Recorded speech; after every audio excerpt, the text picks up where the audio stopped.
Happy New Year to you. Your boy Christian Frazier, Mr. Foodtastic himself, Celebrity Chef Jackson here. Look, He's got Mr. Food. Mr. Food, Mr. Foodtastic. Look, we've got a lot of stuff to prepare for you today. Yep. We're excited. It's a new year. New year. The top of the year, I'm already thinking about food. Listen, the top of the year for me means let's get healthy again. Everybody jumps on that bandwagon.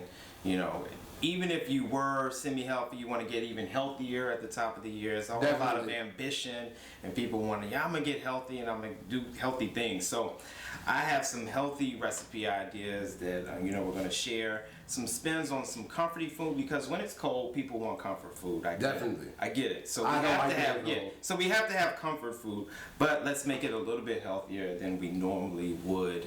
You don't have to just, throw a pile of cheese on everything. Let's add some vegetables to it, and let's make it at least somewhat healthy. So the first thing I want to make is, this is a cheesy, this is a cheesy kind of enchilada with quinoa instead of just regular refried beans and all that. We're going to add in a superfood, a power food. Yes! Yeah, so that's power food. Awesome. How good are you with chopping? Should I be doing all the chopping? Or? You should be doing all the chopping. chopping. Work and you talk? You don't want any fingers ending up in your food there. No problem. The base of this kind of like a Spanish type food. So the base of all that, we always have to have some garlic. So I have garlic here. I'm going to chop that up. Onions, I have that here. We're going to come over here, saute it. This is a one pot thing. So one pan. All of this is going to go in this one pan. Oh, I like that because I don't like to wash a lot of dishes. Exactly. So it's minimal. You have a bowl, you have your ingredients, one pot, and you're good to go. So when you go to cut onions and garlic, you always want to kind of mince them up a little bit. I don't know how familiar people are with chopping, but protect your fingers as you chop. Make sure. Oh, that's how you protect your fingers. Yeah. Keep the blade against, make knuckles. Always make those little knuckles, and you can kind of. That's actually, I learned something today. Yeah, make knuckles. Nice. I always say make knuckles, and you can always just, even if you don't get it the way you want it, you can always just take your knife and run it over top, like that, and just keep pulling it together. How simple is that? Awesome. And then you mince it down. And this doesn't have to be too fine. You want it kind of minced down a little bit. So pull that together like so. And that's good. Push that aside. No fingers. Now, a good wood cutting board is what I recommend over a plastic one. Even though it's porous and eventually you will want to swap it out, I would say get a cutting board once a year. Okay. I know people that have had their cutting board for 10 years. 20. I'm like a germaphobe. you watch Sheldon on CBS? Yes. Big Bang Theory. That bad? Yeah, I'm doing I would be changing out my cutting board every month, soaking it in bleach. It's not. I don't say you have to do that, but you definitely want to have one cutting board that's dedicated to anything that's not a raw protein like meat, fish, chicken. You definitely want to have that cutting board and then have your other cutting boards. Though technically you can do it on both. If you're a germaphobe like you want. I would have 5 or 6 cutting boards. They do actually have that different cutting boards. You'll see the colored ones. I don't like the colored ones because those are always the plastic ones. I really like wood because it's just so much sturdier, and it's just just works a lot better. So it just seems just traditional, old-fashioned. Just that's what I like to use. I like to use wood. I have a wood one at home. You'd be happy with I like quality. Quality. I can knock on wood. And you can knock on wood, exactly. You can't do that with a plastic one. You can't do that. You can't do it. So we have an onion. We only need half the onion. So we'll take that and we're going to turn the oven on now, right here. Put it on about medium high. So that's about a 4 if you have it at home. Okay. Or you just want the flame almost all the way up. Or if you're ghetto and you don't have a knob at home, then you just kind of just take a look at it. There you go. Take a look at it. Add about a couple tablespoons of, this is olive oil right here. You could use any blended oil, works really well. Just make sure that it's an oil that doesn't have a super low burn point, because you don't want to get it, because some people will have that flame all the way up. Even though I say medium, they're just going to click it on. I just want to click it faster. Exactly. Impatient, so impatient. Exactly. People get impatient when it comes to food. That's why you have to come up with these one dish under 30-minute type things, because people are like, okay, how much longer is it gonna take? So we take this over here. We let this get hot for maybe a minute or so. It's only a minute. Yeah, it shouldn't take long. And then we'll add it in. Now you can. How about you do that? I can do that. I'm gonna give you one step because you're gonna have to earn your meal a little bit. Okay. You got to do. I can do that. I can add definitely. The jokes aren't enough today, sir. The jokes are not gonna be enough. You gotta earn. Here we go. Earn your meal. All right. Definitely. We'll add that in. Give me that. So I'm gonna add both of these in here. Both of them going in. Uh-oh, here we go. And we always like to add onions and garlic first. I did that, y'all. I'm a chef now. Boom. We always like to add onions and garlic first because we want those to cook kind of the most. Mhm. Onions get better with cooking. And so like a medium, once it sautés for a minute or two, turn it down a little bit more. A medium to a low flame, 5-6 minutes is great for onions. The more it cooks, the better it gets. Okay. Yeah, so that's why I like to put those. So now, does it get a little caramelized? A little bit. A little bit. Yeah, this doesn't get super caramelized, this particular recipe we're doing, but listen, you could literally cook onions for an hour. Really? They're super caramelized. I mean, they get sweet and delicious. I mean, they get so good. Low flame though, of course you can't cook them for hours on high heat because that just wouldn't work.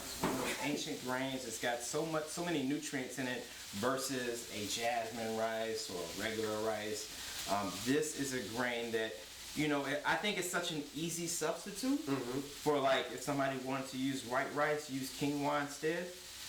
Why not? Exactly, and that's really one of the things about nutrition. One of the things that you really want to start paying attention to in 2017 is your macronutrients.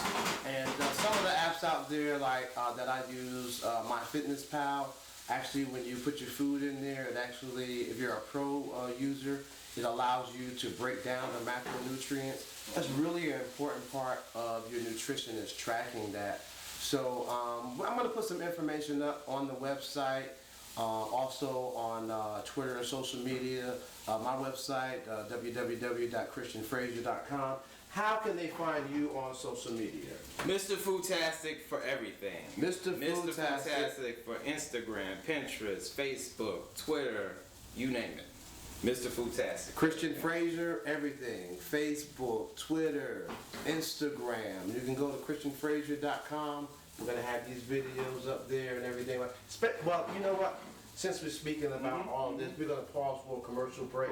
If you got any sponsors or anything like that out there that you want to talk about, I know, first of all, I have to thank American Republic for actually providing my wardrobe for the day. Nice. Yeah, actually, I kind of like this this hooded sweatshirt. It looks dapper, sir. Yeah. Then I kind of look like Assassin's Creed. But yeah, it's a good winter fall look. Okay, now wait, you did something there. I did. And I was going to explain as soon as you got back to it. So we put the quinoa in. I let it cook for about a minute first to kind of toast it a little bit. Just kind of helps the flavor a little bit. And you raise the I raised the flame up. Yep, a little bit, just a little bit, to let it continue to cook. And then I turned it back down to add everything else in because all these other things are already cooked, so they don't need to be on super high heat. We're kind of like at a medium now. We continue to be at a medium, and we'll let this go for a good 5 minutes before we add the cheese on top. That sounds major. Major key. So this is probably, like I said, a good 5 minutes. We'll let this cook. I'm gonna grab a top for it. Turn it down and let it go. Let it simmer for a little bit. Let it simmer. This is the no touch part, and then we'll be good to go. Awesome. Add our cheese on and be ready to eat. It looks good from where I'm standing. Yeah, trust me. This is good. So you want to add the cheese on? Grab that cheese right there. You just kind of throw it Chef, all over top. You go right ahead. Evenly over top. I got it. And you can use any cheese that you want. This is a mozzarella, cheddar, and jack mix. So as little or as much as you want. Honestly, you don't even have to add the cheese. I just think that it's a great way to Well, it's a Spanish dish. give yourself a little. It typically does, and it really. Now, if I were adding the cheese, one of my favorite cheeses to add, because I feel like it's one of the healthiest cheeses out there, is Swiss. Very low sodium, good Super for low you. sodium. Super low sodium. So definitely, whatever type of cheese you want to add on there to give it some flavor, and also it looks really good. Yeah. So we just kind of let that sit. I might even throw the top on it, just to kind of help steam it all the way over, and in like a minute we'll be done. Hey, for those that are listening and tuning in live, thank you for tuning in and watching us live. Again, we're gonna have more videos online on social media. We get the full video here very soon, and we've got a lot more stuff coming too. So if you want to learn how to cook some amazing meals, definitely stay tuned and follow us on social media. And make sure that you go to Chef Jay Jackson's website at chefjjackson.com. Pretty please. Voila, sir. Wow. Bring this over here. This is great for a family. Woo. This could feed a family of like 5, 6 if you Look want to. at that. That thing is That is amazing. good to go. Whew.